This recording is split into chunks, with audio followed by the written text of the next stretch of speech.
coming in. Thank you, Felicity, David, Peter, Lawrence. I mean, what I'll do is, if you want a little introductions about yourself, please do that. And I just want to take you through the website, what is World Mediation Circle, what my vision is, and then we'll get into discussion. If that's all right? Sounds great.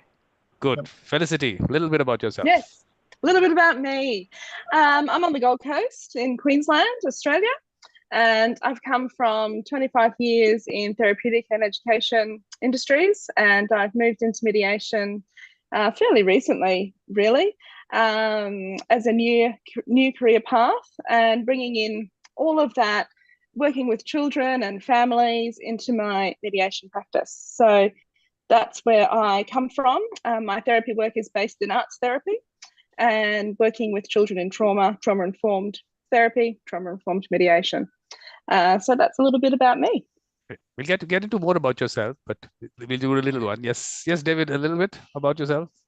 I spent 43 years as a GP in alternative type medicine, so I was very used to people being angry and disgruntled and not happy and not fitting in with their world or their social surrounds. Retired, got bored, and decided to put myself through Masters in Health Management. And when I'd finished that, lo and behold, COVID came along, and anyone over 70 was unemployable. So I took up mediation. Now, my focus on mediation has been on the mediator, him or herself, and their philosophical and psychological and sociological development, rather than the actual process of mediation.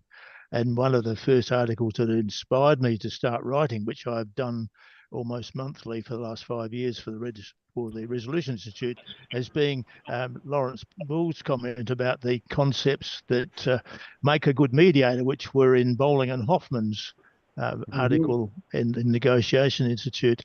And that inspired me to think this really is what should be happening in the training of and the development of mediators. It's that mediation is about the mediator being of the, as Aristotle would say, a good person. Yeah, exactly. I think that's exactly what the point. And there was a symposium I did on heart, soul, spirituality, and mediation, and Greg Rooney was in that, and in that he said, mediation is the mediator. Yeah. Yes. Correct. Yeah. Yep. Yes, Lawrence, a little bit about yourself. Yeah, also on the Gold Coast, like Felicity, and I'm sorry, I keep freezing, Vikram, so excuse me if that happens. I'm not quite sure what the problem is, but we'll keep going. So I've been mediating about 30 years or so, which sounds forever. Everything from neighbourhood disputes to native title, mainly commercial and work injury cases now. Just depends what comes up. Not a big practice, perhaps once a week or once every 2 weeks. And also try and do a bit of writing. But I really love training, doing basic training. I used to do a lot of master's training, but I think basic training is just such a wonderful entry into people's lives, both personal and professional.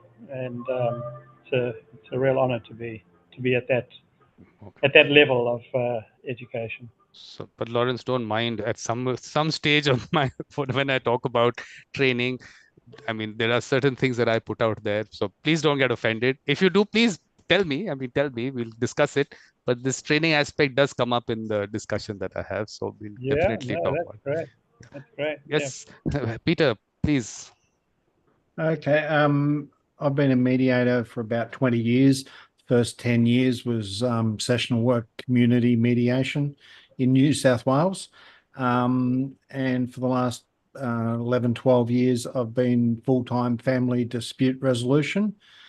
I've worked in family relationship centres in New South Wales, Victoria and Western Australia. And the middle of last year, I moved back to my hometown in southern New South Wales, about halfway between Sydney and Melbourne. And 8 months ago, I started in private practice as doing family dispute resolution. It's all online work. Great. Yeah. Well, I think that's ideal. That's the best thing about mediation. This whole online thing, which opens up. I've been talking about this whole global database of mediators, and you sitting in Australia could be mediating for someone in Brazil. Why should you not? If they trust you, they trust you. But then we'll talk about the aspect of how legislation tries to in some way curtail that. So that again, those are discussions we'll have. So what I'm going to do is I'm going to open my website, which is something that you people would not normally do. So I have to do it. I take this opportunity to do that. So it's mediatorvikram.com. So normally you would have a picture of what's happening. This happened yesterday. So this is a college in Delhi, which has created what they call a Sulh circle. Instead of mediation, they use the word Sulh, which is nice, whatever people connect to. Okay, whatever connections are here, whatever, however. So basically here you'll find a little bit about the World Mediation Circle. I'll take you through this. So a worldwide web of mediation circles, which you'll get to know as we go along, why that web of circles. Little definition of mediation, basically taken from the Singapore Convention with a few additions there, which is what is in italics. The voluntary, informal, and trusted aspect are missing from the Singapore Convention, which according to me is because a lot of mediation in the world is happening through the court system, which again, a little bit of an issue that I have. So these words were removed, but I feel there are important aspects of mediation which should not be removed. And the way that I want to promote mediation is with these aspects there. So if you want to read it, I can read it out. But basically we know this definition, so that's not the issue. So this is important for me to bring a moral values, principles, and ethics-based humanistic approach to dispute resolution, where heart, soul, spirituality play an important role. And yes, they will help in resolving disputes and attempt to heal and strengthen relationships. But this, as we go along, so it's not just about that dispute resolution. It's also about creating a community, a safe space for conversations, dialogue, collaboration, and consensus building without debates, activism, or advocacy. Because those areas get highlighted a little more, but these safe spaces for dialogue and all maybe are not created as much. So this is what that space, a community within a community kind of thing. And then you have a larger long-term, I mean, it's a vision that you redefine politics at the local, national, and global level by moving from the colonial legacy of divide and rule to consensus building with mediators as leaders. So there was one article that Ken also wrote on mediation as leaders. You'll find that actually on my newsletter. And I had a World Mediators Conference where Sarah Blake from Australia, both of us had a discussion on this: mediation as mediators as leaders, and leaders as mediators. So that's also a long-term kind of thing. So schools, colleges, organizations, and communities, we create these mediation circles. They're also issue-based, which again, I'll tell you. So this is where I was saying that for me, the people that we bring together are people with the mediator mindset. So qualifications, training, certifications, all that, not important, because we need very large numbers. So we go out into, I mean, schools, colleges, and we actually, I mean, identify those people and then create that space around with them. And then I've differentiated between the mediator and the peacemaker. Mediator having the skill to actually help people resolve the dispute, the peacemaker, important skill to bring people together. And of course, first stage, ask them to, I mean, help them to resolve it. I mean, they do it themselves just to bring them together. Mediator has the other skill. And then everyone else who has that mediation mindset, which is to, Lawrence, what I'll do, I'll just mute you because there's a little disturbance coming from there. Yeah, Yeah, just that little sound. And then you have the participants who are people who have that mentality to resolve things amicably and in a collaborative manner. So this is what the circle is going to be. And then, of course, there's this form that people can fill up if they want to be part of it. So what I'll do is I have whole list of the mediation circles which have been launched, which is available here. And on this side are the events which happen. So this one is for this year. So you'll find all the events which have happened and which are coming up. So you'll find that here, information. Best place to come to see the schedule and all. But what I'm going to do is I'll just put out a little slide. I like the slides instead of the list. So if you give me 1 minute to just take you through the mediation circles which have already been launched, and then your thoughts after that. So basically we have the larger World Mediation Circle, and then you have country-wise circles. So we have the India Mediation Circle. Then we have, this is again for Australia, might be important. So you have the larger World Indigenous Peoples Mediation Circle. And in that we have an Australia Indigenous Peoples Mediation Circle. So this, I think, it will be an important circle to develop. And then we have the International Reflective Practice Circle, Michael Lang, known for reflective practice.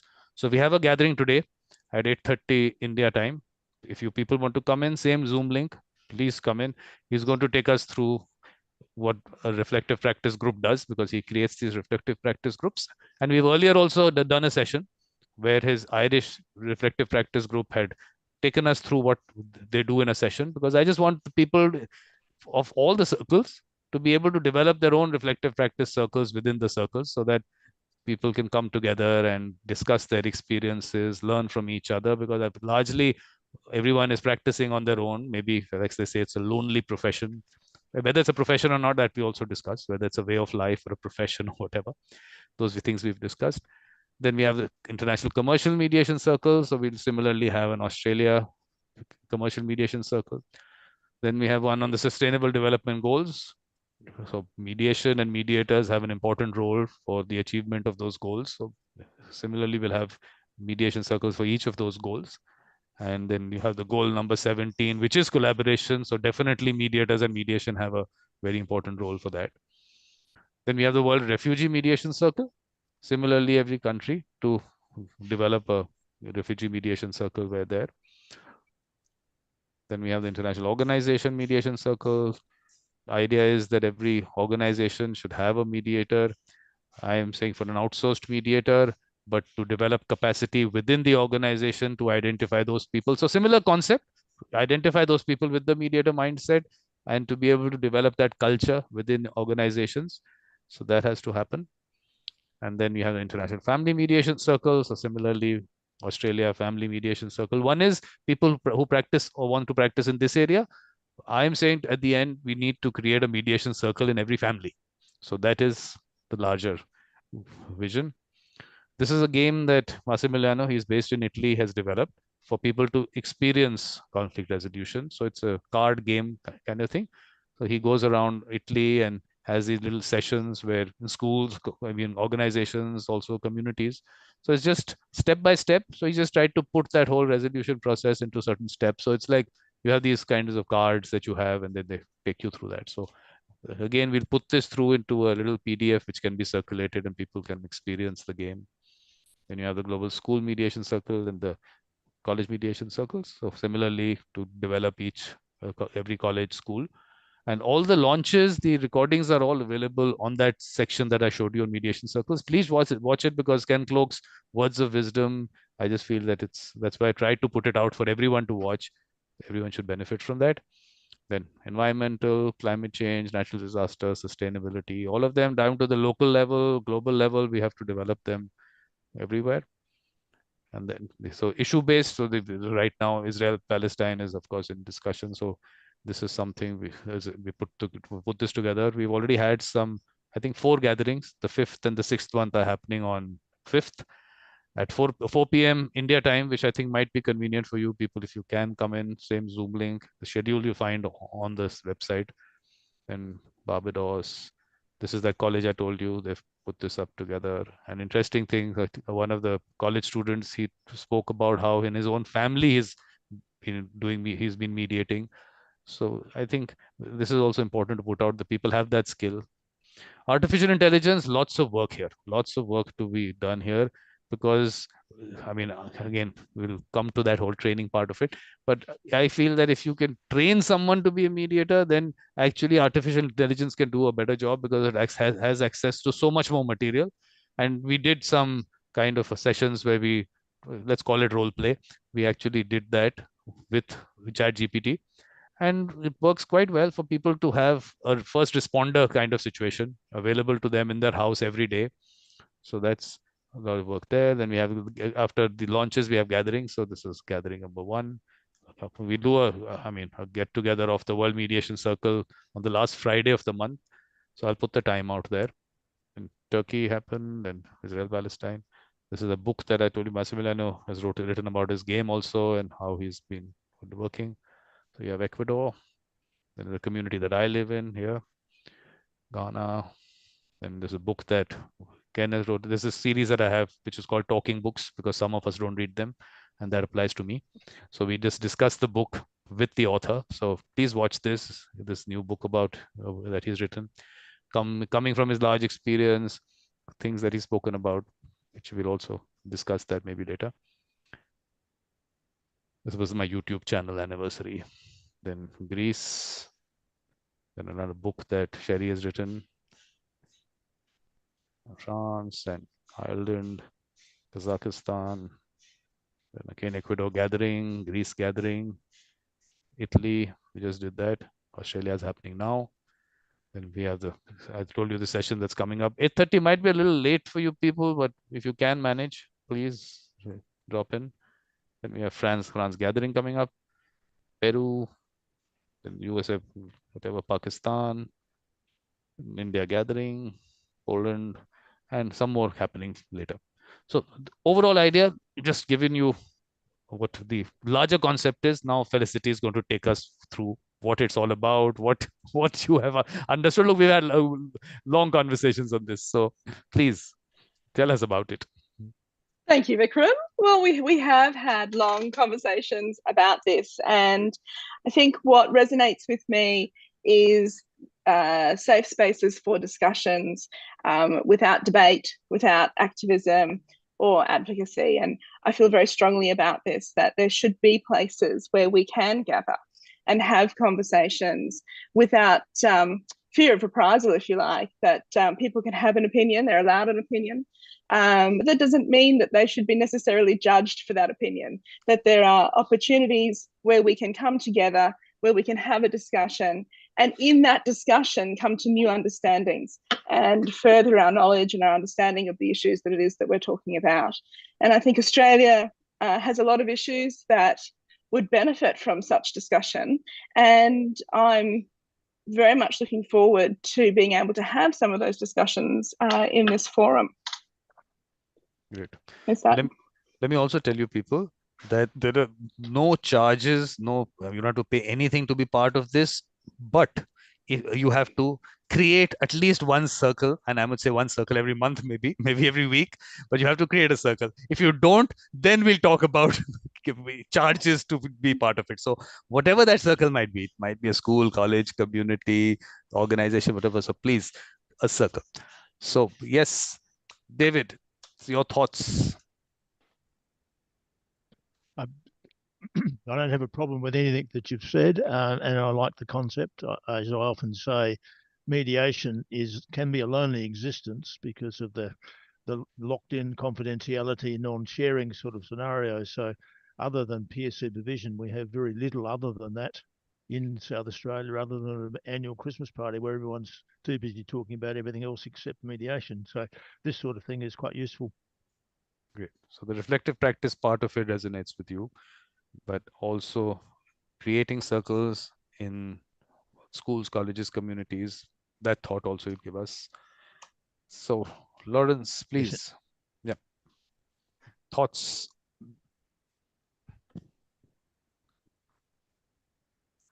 I think there is an audio issue, Lawrence. We can't hear you.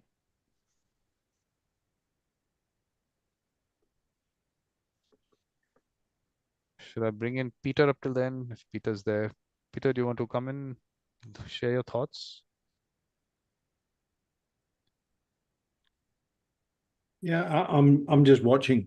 I'm watching and learning what it's about. So I don't have any particular thoughts at the moment, but it all seems good. Yeah. Okay. Anything, I mean, if you feel there is something that in relation to, I'm saying, look, this is a work in progress.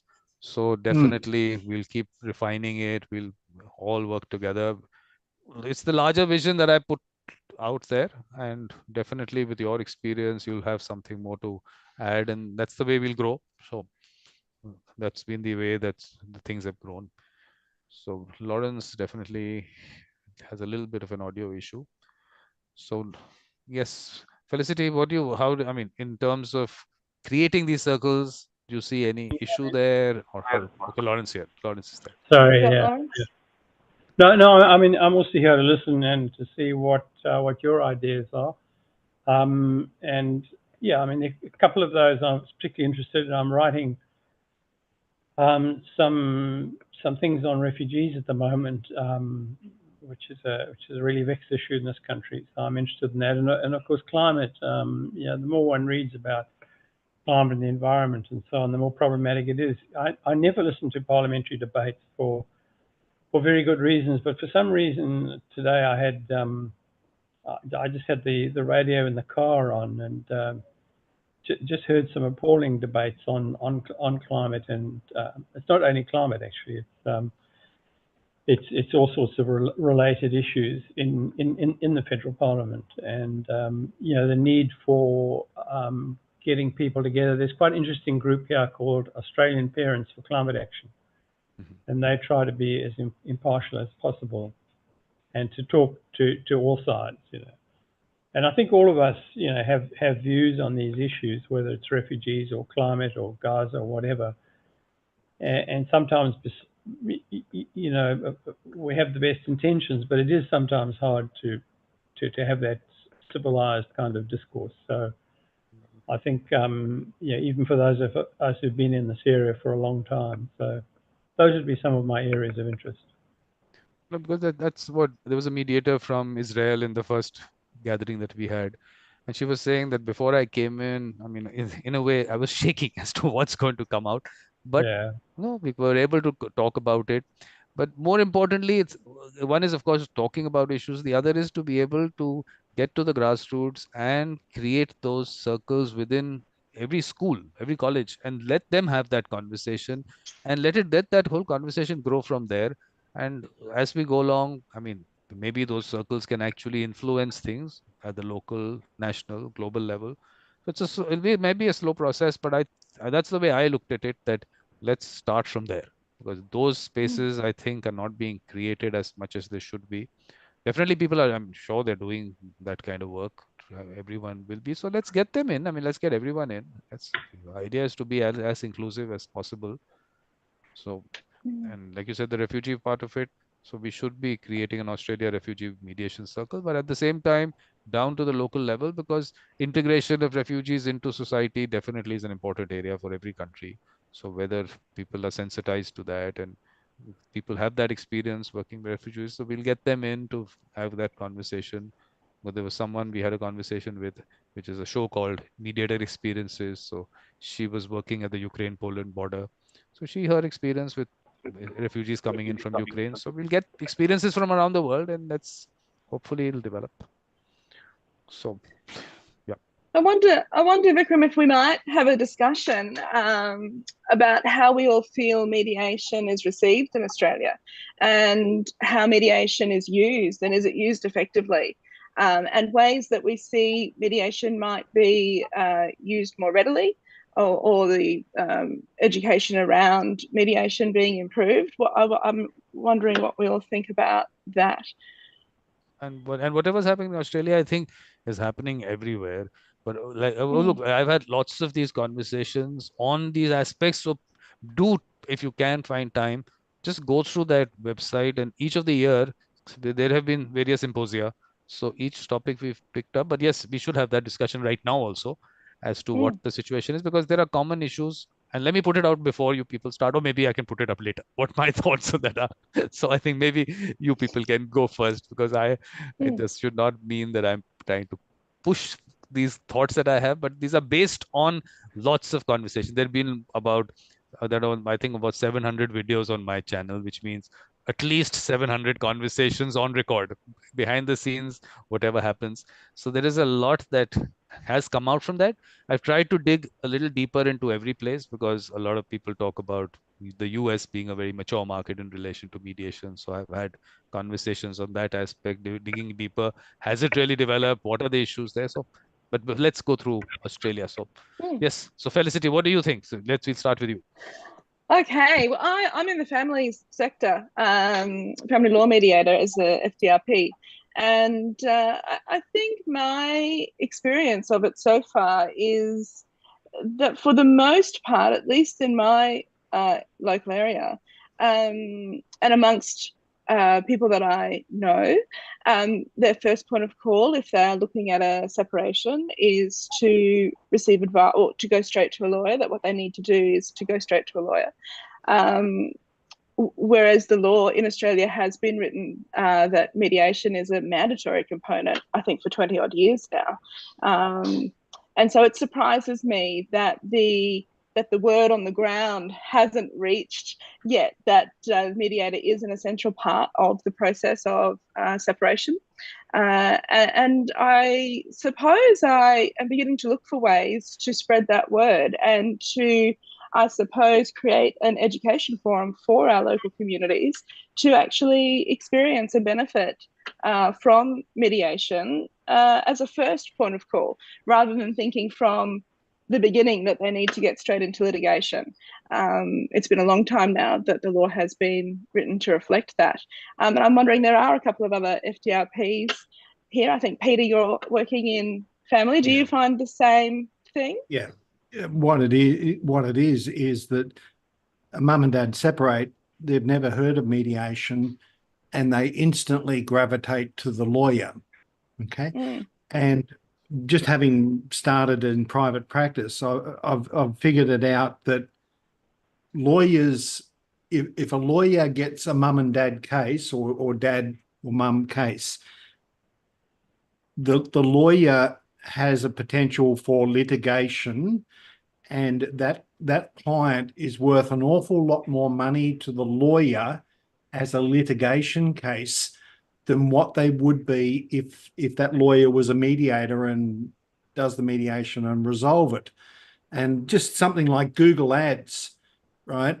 I can't compete against a lawyer when the keywords are family law or anything to do with divorce or separation. All that, it's lawyers and law firms with KPIs about driving as many cases as they can towards litigation. And that's the problem. You said it's nearly been 20 years that mediation has been mandatory for parenting. And now, since 2001, property, you have to, in your pre-action, genuine effort, genuine steps certificate, you have to try and resolve it with a third party neutral, which is a mediator. But mum and dad are still going to the lawyer, and lawyers are seeing mediation as a hurdle to get over to get to court. But,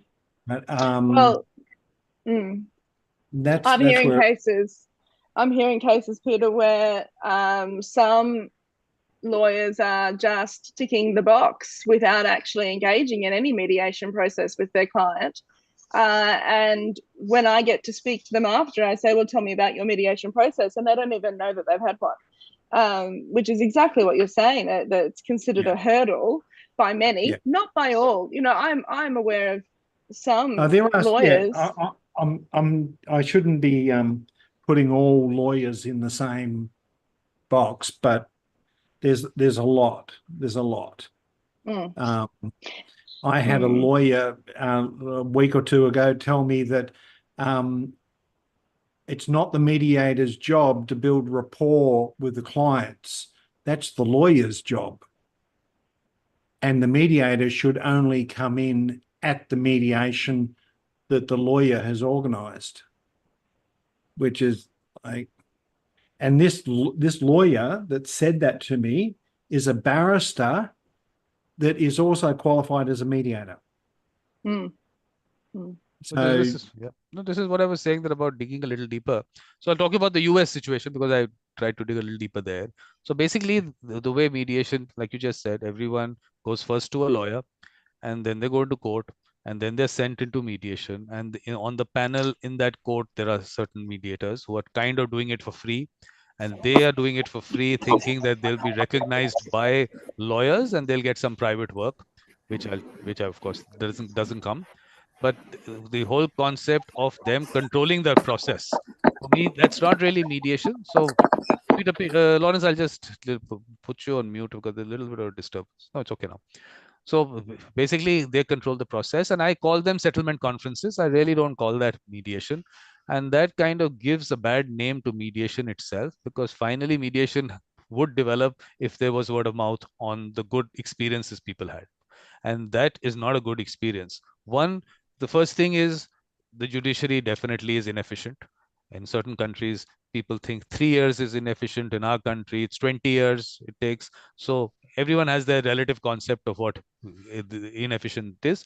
But you are going into court, yes, you're being sent to mediation because the judiciary is inefficient.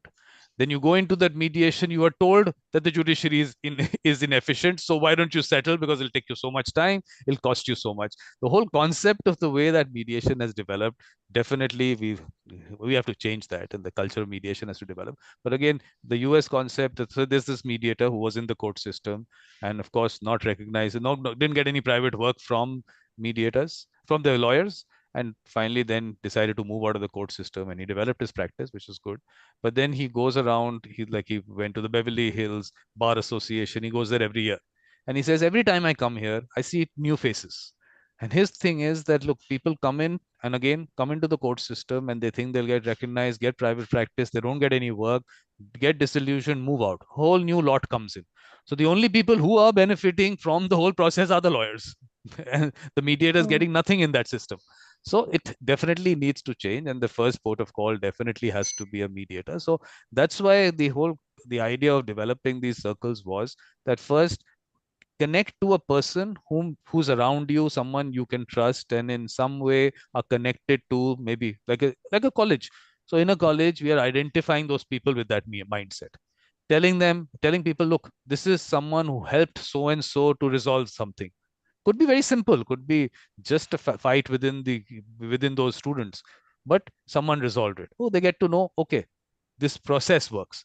One, they connect to the process. The other thing is they connect to a face for a mediator, because you people are, of course, in the mediation world, but when you go down into whatever, into families, communities, and ask them, I mean, if I say mediator, does something come in front? Does a person come in front of you? They don't know. Okay, I've heard about the process, but who is a mediator? I don't know who a mediator is. So they should connect with an individual, a face. So that's why the one advantage of creating that culture right at the grassroots level, be it schools, colleges, of course, in communities also, it's going to be a little more difficult, because as communities, do they really exist? Have we broken down? Our social system has been such that maybe communities themselves have broken down. Okay, so mediators might have a role to play to bring communities first together and then identify people with that mindset. So there is work there, definitely. So that part of it was, let me just take you how I went about it. So I did various symposia based on these things that came out. So first symposium that I did was that this is mediation in our culture and traditions, theme being that people are familiar with the process. They might not know the word, but they're familiar with the process. So we discussed, there were 97 speakers from 45 countries in that, and everyone spoke about their experience. So this is where a lot of things came up. The UK experience came up, that 18,000 certified mediators, only 500 have work. All those things came out, because for me, again, this little training thing that I talk about, that industry has really thrived. So that part of it will make you a mediator, will make you an international mediator. And even students, they go there thinking, oh, they've got some practice being developed, which did not happen. So that is where the focus has been, to certify, and I call them the 40-hour factories. So those, definitely you can't make a mediator, and in a way it's demeaning to mediators to say we'll make you in 40 hours we'll make a mediator. So let me take you first to how it started. Okay, this evolution of a mediator was the first series, and as it started with Ken Flock to talk about the fact that it takes so much to be who you are as a mediator, and you're evolving all the time. So, I mean, I've gone down to say the genetic aspect, the family, the value system, experiences, circumstances, everything, spirituality, all that make who you are. And I mean, if you say that we'll make that in a 40 hours factory, I don't think it's good for the whole concept of mediation also. Okay, in conversation was, okay, conversations with people from around the world, a general one, to put it out there that, look, the mediators are special people and their thoughts and everything. Okay, so then this mediation and culture and traditions. For me, heart, soul, spirituality, part of it, the way I look at mediation, I had to put this out. So you can click on any of these links and you'll go to the playlist of that particular symposium. Then indigenous peoples and mediation, to put it out there that this practice has been out there, and but also at the same time to differentiate that even in indigenous peoples, it is not that only mediation happens. There also there has been arbitration, and to the extent that actually people did not get a voice. So there are indigenous peoples where someone just told you what to do. So we had to differentiate that also, because sometimes what happens in certain countries, you connect it to, so in our culture it's been like that. But when you ask people on the ground that, do you know, is there someone who assists you without imposing a solution? They say, no, someone just decides for us. So that you connect them to the wrong thing. So then colonization, decolonization, and mediation, because one, of course, the colonizer created this whole court system and put it out there that dispute resolution happens in courts and lawyers have to be part of it. So that conditioning that has happened over hundreds of years, definitely to change that mindset will take time, because that's the way the structure has been created. But that is one part, that to colonize. The other colonization that is happening of mediation is this thing that I told you, this certification aspect of it. One is there are people on the ground who are actually doing mediations all the time. On the other side, we say, no, they are not mediators. The mediators are the ones who have this training, qualification, certification. So you create a class distinction. Now, suddenly, those people who are actually giving people a good user experience and they give it all the time, suddenly they were not mediators for people. You know, you have to come to these people. So that I feel is a little colonization of mediation. Then we did philosophy and mediation, neutrality and mediation. I mean, this is again something that is put out there. Mediator has to be neutral. And this, I told you about that book that Ken has written, that Magic in Mediation. He's spoken about that omnipartiality. So we moved away from neutrality, but still that aspect keeps going out there. But this is also important to put out there, whether neutrality should be there or not. And language and mediation, the mediation legislation. This, according to me, is really important because, like I said, we need to create a global database and the practice of mediation. I mean, if you trust someone, that person assists you, and you get into a settlement agreement, why should that not be enforceable in any country? Which is what the Singapore Convention does. So you get into a mediation anywhere in the world, and if the country has ratified the convention, you can actually enforce it in that country.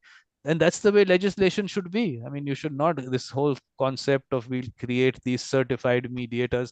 Look, who makes a mediator? People in dispute can make anyone a mediator. Why should we tell them whom they have to make a mediator? It's their trust. And if that trust is not there, and they can walk out at any time. So legislation, lot of discussion there. Of course, these are the other series: talking books, mediator experiences, mediator reflects. So lots of series, lots of content there. So I know that you people will not get time to watch. There must be some 800, 900 hours of content there. But I'm just putting out there. We've discussed it in that manner. I tried to take it through the issues that are there. So all that was how we put it out there. So anything else, though, David, that you want to throw light on as to the development of mediation? Because Felicity's, of course, concern is that mediation is not developing, which we know everywhere in the world on the grassroots level. So some thoughts there, David? I don't think we're any different from anywhere else. Someone once said that lawyers have hijacked mediation, and their idea of mediation is the highly what's the word, stressful negotiation. Often certainly in Adelaide, there is a fair amount of shuttle negotiation where the two disputants never get to see each other, and the mediators are just running back and forward, or worse still, the mediator is caught between two lawyers who are running back and forward, and the mediator is doing some of the donkey work of then conveying that further to the disputants, who again never get to see each other. So that's poor. Luckily, I work within the Adelaide Magistrates Court, where it is compulsory for the magistrate to offer mediation before any trial type development occurs. So there is a directions hearing that occurs as the first stage in any dispute that gets to court, and mediation is offered, and often it's offered on the spot. So within 10, 15, 20 minutes of leaving the courtroom, you could be in a mediation. And that works very successfully, but it doesn't apply to every part. The others get put on a list, and it can take 2 or 3 months.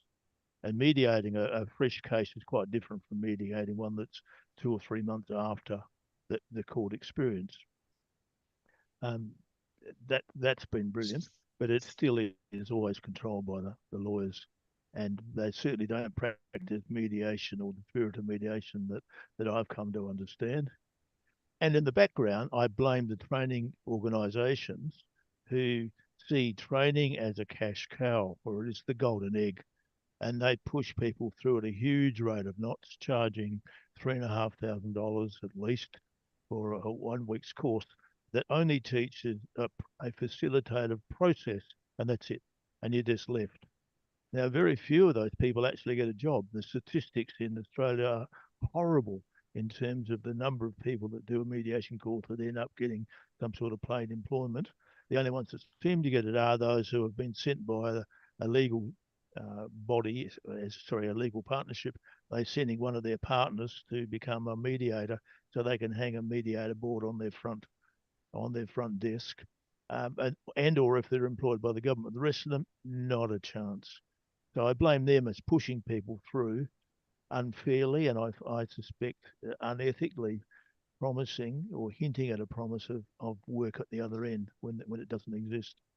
Absolutely. But my beef is that once you've done that course, that's it. You're left on your own, and you have no idea the mindset, the connection between the heart and the mind, the getting into your own understanding of the philosophy of human nature, of the psychology of human nature, or the sociology. None of that's taught, and it all has to be left to the mediator if he or she is smart enough, clever enough, and reflective enough, will actually go out and seek ways and means of learning and acquiring and those sorts of characteristics that become part of their persona and part of their being a mediator rather than mediating. Yeah, absolutely. That's why I say this is a similar situation everywhere, and that's why I put it out there. The less you just have to have the mindset. But that's an industry which is developing and has developed. So there was someone from UK who had written an article which is in my newsletter, the LinkedIn newsletter. You'll find that the title of that particular edition is Beware.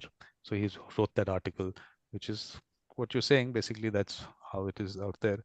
And finally, look, for us, the word has to go out that there is this process and the heart, soul, spirituality and humanistic approach and all. But I feel it's people experiencing it with the right people. So that's why I'm saying we identify them, those people that are already there. They're already assisting people in their, family, within their friends, bring them out.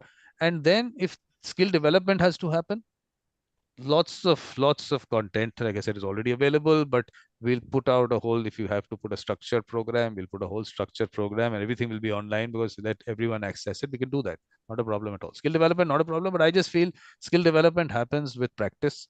So that evolution also happens with practice. So even, if we can create opportunities for people to do as many mediations in their communities or in even the college students or in organizations also, that I think will be much better than actually taking them through any theoretical part of it. But let's see everyone's thoughts. Yes, Lawrence, what do you think? Anything that...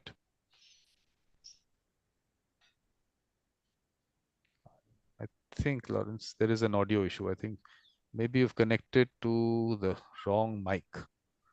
If you go to your audio settings, so if you just click there where the mic, where you have the arrow up there, if you just click that, you'll see which mic you've connected to. So if you say select the microphone, so you'll find some. Do you think I can share this Zoom screen? Let's get shared. Yeah, that's shared. Oh, this is my, not the Zoom screen. I want to actually show him the Zoom screen, but I don't think you can share that. Okay. Well, perhaps while we're waiting for the audio, I'll take a moment to speak in defense of lawyers for just a moment, just to present a different point of view as well, that coming from the education sector, and I'm sure I'll be corrected if I'm incorrect now with my information, but our high school graduates go into university and they go into a degree, they go into a law degree or family law, and when they graduate university, it's as much the reality that they are unaware of mediation as it is they're just choosing not to participate in that process. And, you know, they exit university still on the traditional pathways of making partner by 30 and earning the money that comes with that particular profession. And it is surprising to me that when the law has actually been written for families, that mediation is a mandatory component, that more time isn't spent in the university teaching that component and preparing our graduates for the implementation of the law as it is written now. And I do find that a little disheartening that we continue to pump out these kids effectively or young adults into a profession that is up against them from the beginning, because it's actually not how the law is written. And the university's taken their money and told them that they can go and be a lawyer, and they can be. And there's a lot in family law that mediation can't do. But certainly the areas where mediation can be effective, it's not present in their understanding upon graduation of that law degree. And finding ways to encourage our training institutions to reflect a greater accuracy is fairly important to me. And particularly as I've spent so long in education, it's finding ways to do that effectively in a timely manner as well that is challenging. No, let me tell you one aspect of the colonization, that even in the law colleges, the focus is on litigation. It is about moot courts. That's the way the education has been structured for all these years. Mediation competitions are just about coming up, and which also have a problem, because if you watch these international ones, ICC just had one.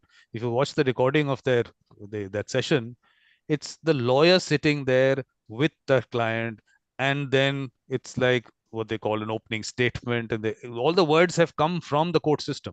So you have to change, because we did in one of the World Mediators conference, we had this discussion on terminology, and the fact that the words like parties, even parties, we said, no, we're not going to use the word parties, we're going to use the word participants.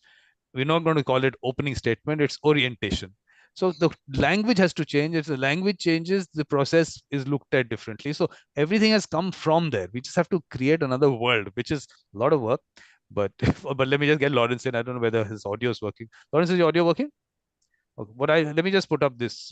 Basically, this mic that you have here, if you just click this button on top, this button here, and then you'll have an option of the microphone. So you'll have various options on microphone maybe. So if you just click some other microphone. Do you see that button? Yes. Yeah. Can you hear me? Yeah, we can hear you now. Oh, good. Okay.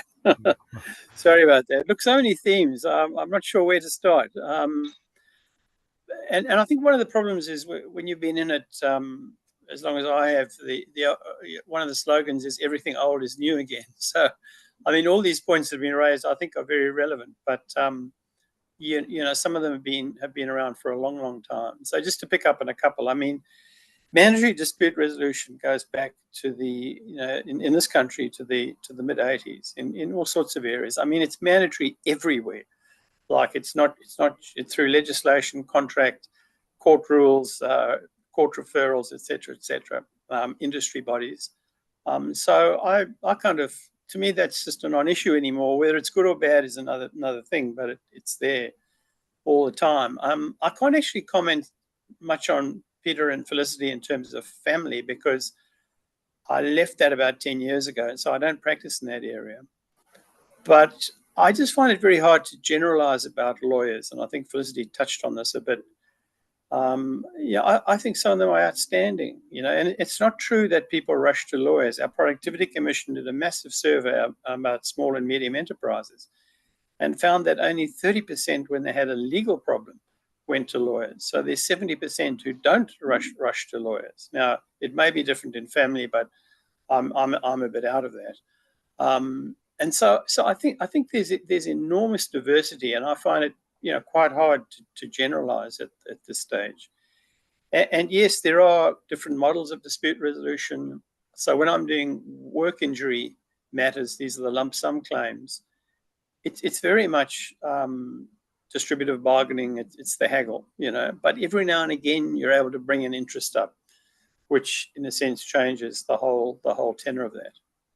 Whereas in commercial cases, you know, leasing, franchising, and so on, there's real scope for interest-based or problem-solving negotiation, and also to, you know, contract with lawyers and in a sense to have them as a constructive part of the process, which doesn't always work. But yeah, I just find it hard to kind of generalize on almost anything now, because I think we all lapse into binary thinking. You know, even the best mediators, and I do it, but I think we need to be in spectrum thinking. So there's a range of lawyer attitudes, and there is a range of mediation practices. And even on the education, which I do all the time, I think, you know, that our graduates are very oriented to the real stuff that goes on. I sometimes think they don't know enough about the black letter law. I mean, particularly, you know, I teach at different institutions, but at Newcastle, at Bond and UNSW and so on. And I think those law programs are very much oriented to a new legal identity, a new identity for lawyers, which is the lawyer as problem solver. And as we know, lawyers have a bad reputation. We're down the bottom of the pile, sort of 20th in terms of professional reputation. And I say to these kids, no, you should be up there because you are problem solvers. So yeah, some very interesting perspectives, and as I say, a lot of them are not exactly new. Like the whole debate as who should mediate. Well, yeah, I like Vikram's point about trust, but it's hard when people distrust each other, say in a family or commercial or other context, for them to suddenly automatically trust the same mediator. So I think there's an important place for the appointment of dispute resolvers, and to have a regulatory framework within which there can be some latitude. Yeah, so as I say, I find it hard to be dogmatic on almost anything these days. I wish I could be. No, absolutely. True mediator. No, look, that's my problem. no, we won't generalize on lawyers. Definitely, we can't do it because I'm a lawyer. So I also don't want to generalize. But I'm just saying that mindset that has come through for lawyers, and the way maybe that's the way the world that they see, because they do internships in law firms and what they see. So that whole process they learn from there maybe. So, but we need lawyers with the mediation mindset. We need them as part of the circle. So definitely. But what I've been trying to put out there, because the way the process has been understood, the way I look at it is that a lawyer is an expert in law. We'll bring the lawyer in if we need something in relation to the law. We'll bring a civil engineer in if we need something in relation to that expertise. We'll get an architect in, we'll get a psychologist in, we can get whoever we want in relation to what is required. A lawyer sitting in a mediation is what we have to change. That lawyer does not have the role to play. It's not a courtroom. It is not about your arguments. Yes, you might need support. Definitely we'll bring them in, and then we'll need these good lawyers with that mindset and a whole panel there. That you can bring these people. They'll actually in some way support you in the process, this process. So we put that out. It's going to be a slow process to put it out there, but definitely that world has to develop. But Peter hasn't told us about his thoughts. Yes, Peter. I'm thinking about the conversation I had today with a client, with a prospective client. She said she sacked her lawyer and she's reached an agreement with her the father of her children, and she's reached an agreement about the care arrangements, and she's sent an email to her ex-husband's lawyer that they've reached an agreement, and the lawyer has emailed her back saying that this lawyer, she doesn't agree.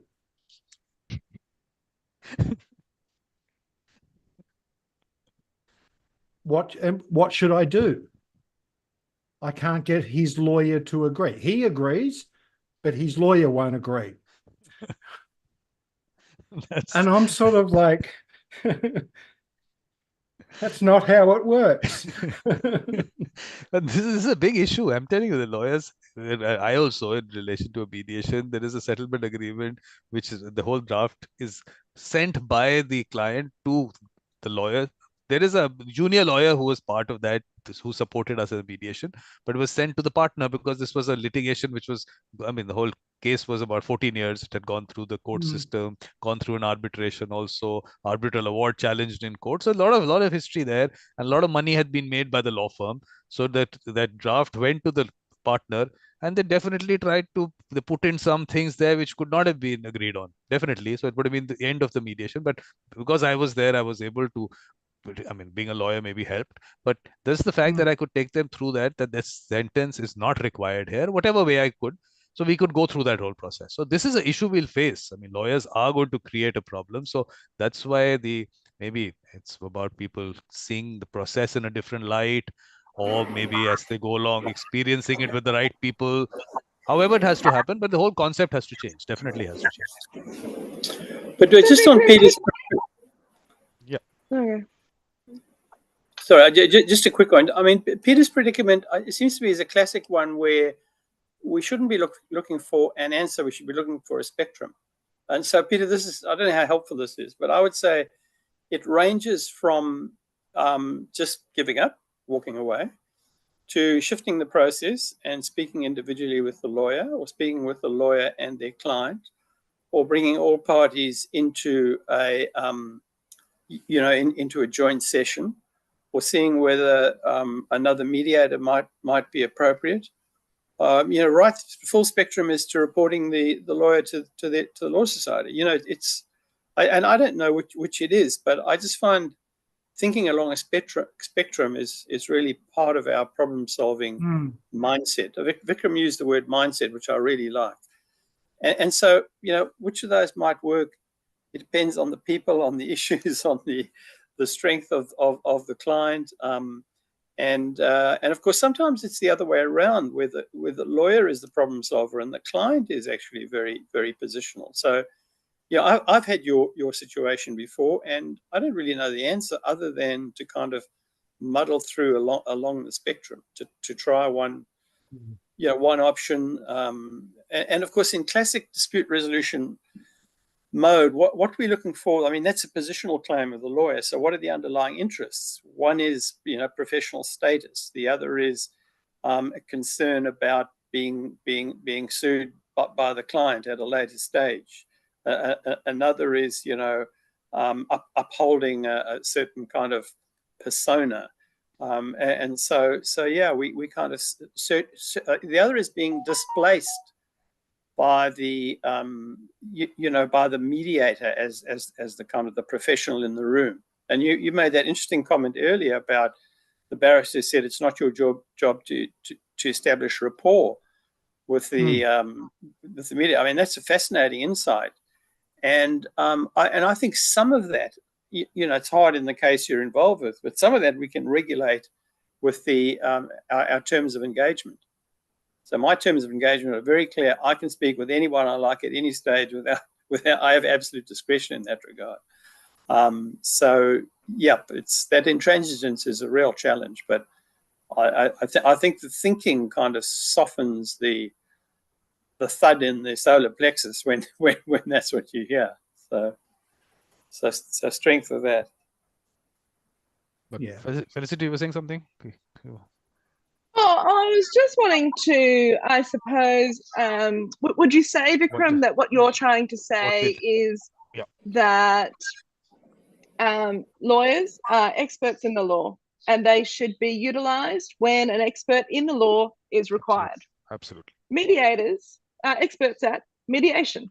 And when mediation is required, it's a mediator that is deferred to in that space. But that at the moment we have a situation where both the lawyer and the mediator are trying to do the same job without recognizing that actually they're two different jobs with two completely different skill sets. And that if we could honor each, then we would all get along a whole lot nice. We'd play nicely together in this space, perhaps a little better than we are currently. So what we want is Yeah, we want lawyers to be peacemakers. Someone comes to you with an issue, you must help them reach to the other side to actually help them sit together.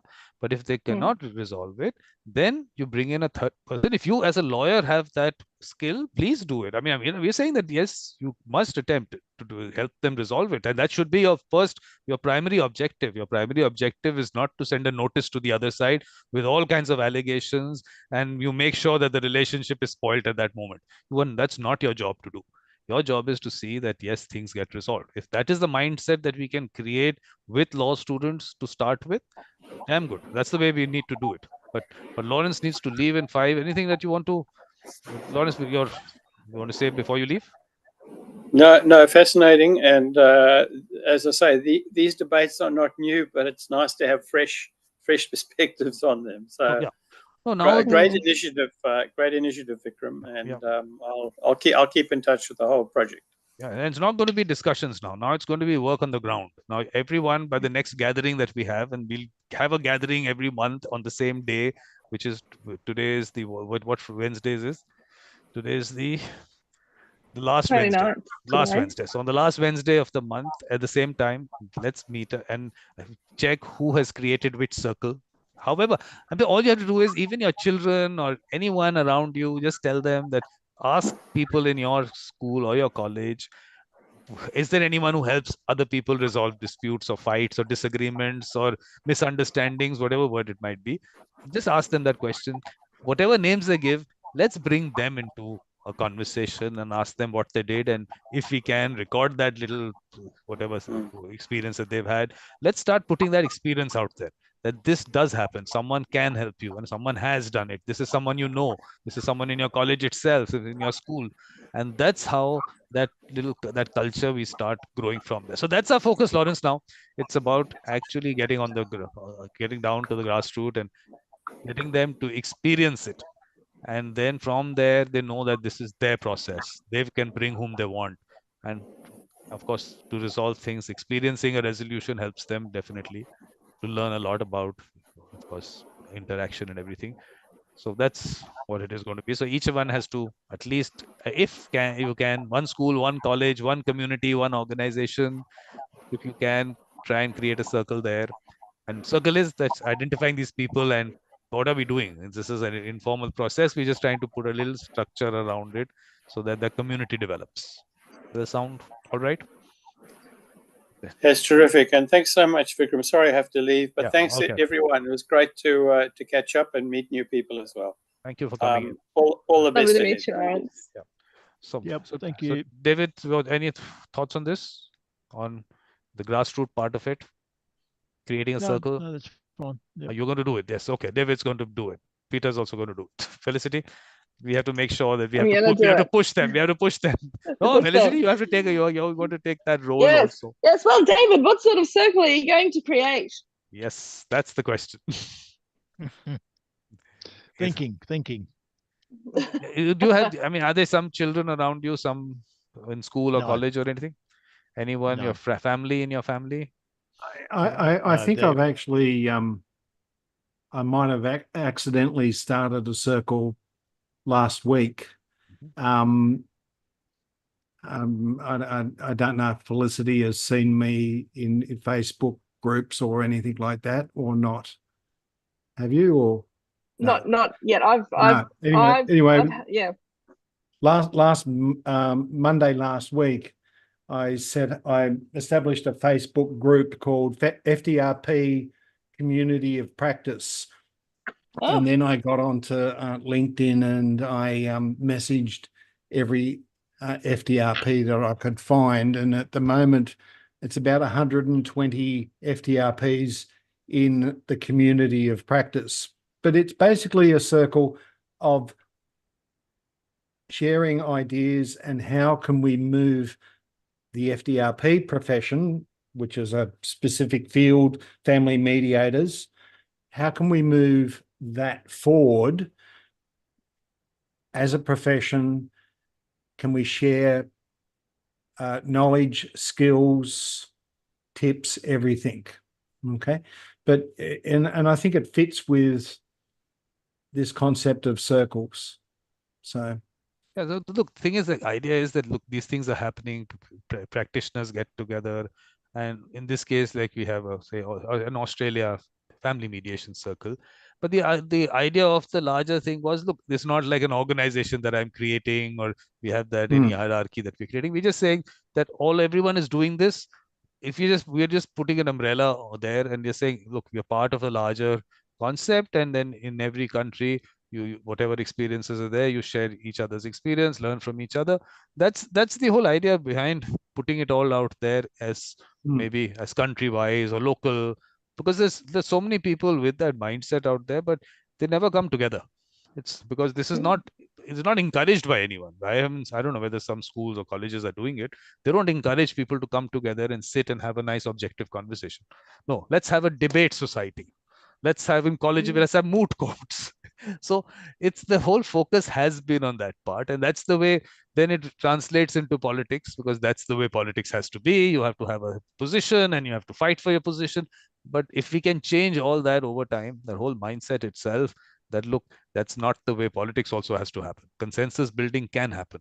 And this is again, this comes from that one of that symposium, Indigenous Peoples and Mediation. And I give this example that there was someone from Nepal. Now, Nepal was not really colonized, it was a protectorate.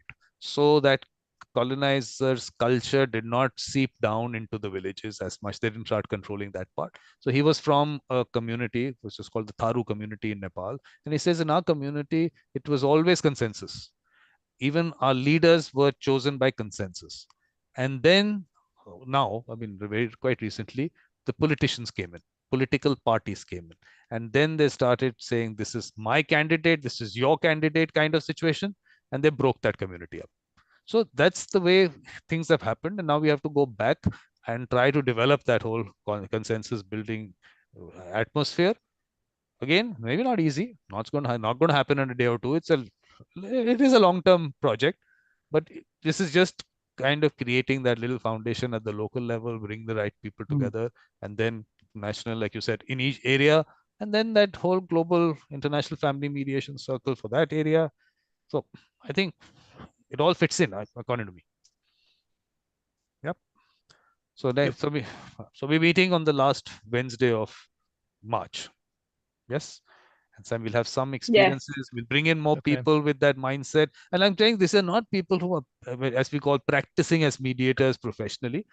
People on the ground actually who are benefiting people and helping them resolve things. Let's bring those people. It'll be very nice. It's very nice to have conversations with them, because it's a very purer form of the way mediation is. It's not gone into structures and these are the stages of mediation or anything. No, it's all about it coming naturally. And again, yes, the humanistic approach and heart, soul, spirituality, all that, because this person is really maybe he's not getting paid for it. It's the person is doing it, it's a way of life for that person. So I think it's a more purer form which we need to put out there. So we'll talk that they can talk about their experiences, which is what my whole concept today is. Let people talk about their experience, and let's circulate that information, that little clip also, if we can. So any last words, Felicity? Oh, well, I just find it very exciting. I find the idea that we can have lots of circles where we can talk about issues that are typically hard to talk about, but that we can come into safe spaces. And as we said at the beginning, without debate, without activism, and without advocacy, just have some genuine and authentic discussion without judgment, so that further understandings can be revealed to us, so that we can move our thinking and our conversations and our knowledge forward to a new place together collectively. And if we can bring all those different the diverse areas of the Australian population reflected in circles, that we can then come together and have a look at that umbrella and how we can create opportunities for discussion that moves Australia towards a more collaborative future. That's a very exciting prospect for me. Yeah. And look, and Felicity, the important for everyone, the important part is that ultimately everyone has to feed that stomach that we have stuck to us. So how does this help in some way developing a practice? So what I'm been saying is that, look, you create a circle in a college. Now these students in the college, for them, you are the face of mediation. So definitely you're supporting them. But they are going out into their families and communities and taking that whole concept of creating circles there. They are identifying the people in that college, in that family and the community, but they're still looking at you for support. And there will be issues that they feel that they want you to come in. So in a way, you're marketing your practice also, because you are becoming the face of mediation with that larger group. And the larger group can grow. I mean, we don't know how fast it can grow, but it can, according to me, grow really fast, because the multiplier effect. You have, I mean, I'm saying just 100. You have 100 students in a college who come together and they create the circle. They are going into 100 families and they're going into 100 communities. And in those communities, if they get 100 people each, imagine what reach you already got. And you are the face. You create that circle. I mean, this is your circle, and you are putting your face out there. That's what we want. We want good people. They're good faces out there, and for people to connect with the right way that mediation should be. And we are not going there to teach them anything. It's not about any. We are not. I mean, they know. They know everything. According to me, they can tell us all about mediation, but without using that word. So it's marketing a practice also. That's the way I look at it. Same with organizations. If you create a circle in an organization and you're going there to help them identify people with the mediator mindset. You are helping them to develop that culture of mediation. So first of all, you're not going there to say, oh, mediation is very good and you must use mediation. No, we're actually showing you that mediation is already happening all around you.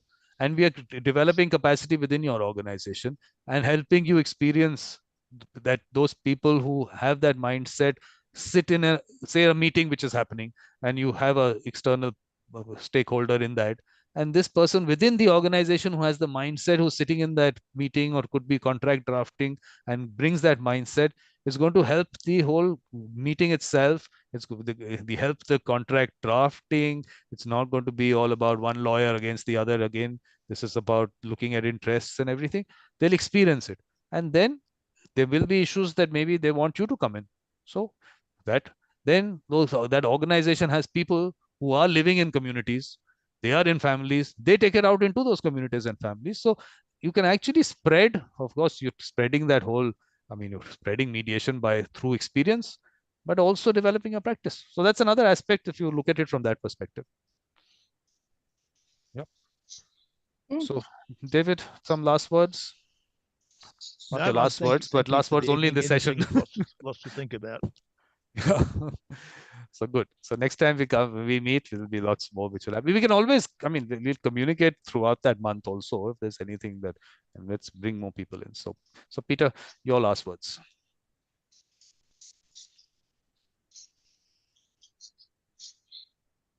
I'll see you next month.